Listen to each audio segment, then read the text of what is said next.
चांगली सभा आहे। नगरसेवक आणि राजा तालुक्यामध्ये नेते जास्त आहे, त्या नेत्यांचे सगळे कार्यकर्ते आणि त्यामुळे सगळी मोठी संख्या इथे आहे आणि निश्चितपणे तसा रिझल्ट पण ते देतील अशी अपेक्षा आहे। आज आपण शहादा तालुका काँग्रेस कमिटीच्या वतीने हा जो काही काँग्रेसचा मेळावा घेतला, या मेळाव्याला भाई नगराळे जे आहेत आयएस अधिकारी होते, आदिवासी विकास खात्यामध्ये सचिव होते आणि ते त्यांनी बोलूनही दाखवलं काँग्रेस पक्ष हा सगळ्यांना घेऊन जाणारा पक्ष आहे आणि आपलं सगळ्यांचं नशीब आहे की आपण सगळे काँग्रेस पक्षात आहोत आणि ते रिटायरमेंट झाल्यानंतर काँग्रेस पक्षात काम करायला आले।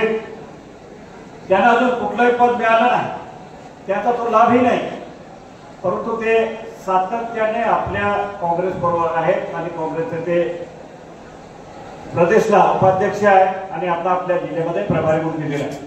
त्यांच्याकडे सगळी धुरा आहेत, बऱ्यापैकी ते तारखा घेऊन आपण सगळे फिरतोय आणि प्रकारची सोडवणे हे अण्णासाहेब टिके पाटलांवर राहिलेले आहेत। जुनं त्याचं हे गाव आहे आणि त्यांना शेवटपर्यंत इलेक्शन संपेपर्यंत त्यांना शहाद्यालाच ठेवायचं असं माझा विचार आहे। चालेल ना?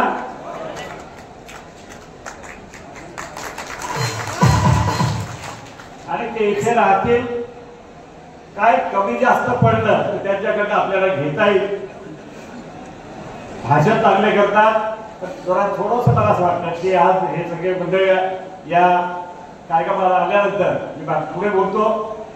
माझे मंत्री आपले सहकारी पद्मावती गावित साहेब, राजेंद्र गावित साहेब, माझे इथले उमेदवार आणि मंत्र्यावर असेल, सुहासजी असेल, इकडे सुरेश असेल, तिकडे आमचे नाईक साहेब, हे ऑपरेशन झालं। आपले जे प्रभारी अध्यक्ष आहेत, कार्याध्यक्ष प्रभारी म्हणण्यापेक्षा दोन कार्याध्यक्ष आहेत, त्यातले शुभदाई अजून आले नाही, त्याची तब्येत चांगली नाही, परंतु इथे दिलीप नाईक साहेब मागच्या महिन्यामध्ये 1-1.5 महिन्यापूर्वी त्यांचं ऑपरेशन झाले, पण तरी सातत्याने ते फिरतायत, मेहनत घेत आहेत ते दिलीप नाईक साहेब आणि त्याच्यावर असले आपले सगळे सहकारी कोसापेकर असेल, त्यांच्यावर आपले सगळे आजीबाजी गिरवत सदस्य, सरपंच, पंचायत समिती सदस्य, टोलामुलाचे असे सगळे आणि युथ काँग्रेसचे आमचे सहकारी अध्यक्ष आणि आमचे नंदुरबारचे देवबापू चौधरी, हे सगळे याच्यावर फिरतात आणि इथे आलेले सगळे टोलामुलाचे सगळे सहकारी भावां बहिणींनो, आज शहाद्याचे सभा पाहिल्यानंतर आम्हाला वाटत होतं की सुरुवातीला आपले जे प्रमुख वक्ते आहेत म्हणजे त्यांना सुरुवातीला बोलू द्यायला पाहिजे होते, त्यांचे विचार आपण सगळ्यांनी ऐकावं असं वाटत होतं।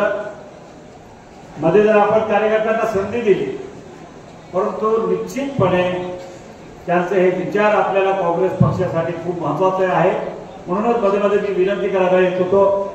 आता माझ्या वाट्याला फक्त आभाराचा, पण तरी सुद्धा मी एवढंच सांगेन, आपण सगळे आला आहात, तुमच्यावर असलेल्या सगळ्यांची अपेक्षा आहे, निश्चितपणे काँग्रेसचं तिकीट तुम्ही ज्या सांगाल त्यांनाच तिकीट मिळणार आहे, आमच्यापैकी नेत्यांपैकी कोणी ठरवणार नाही।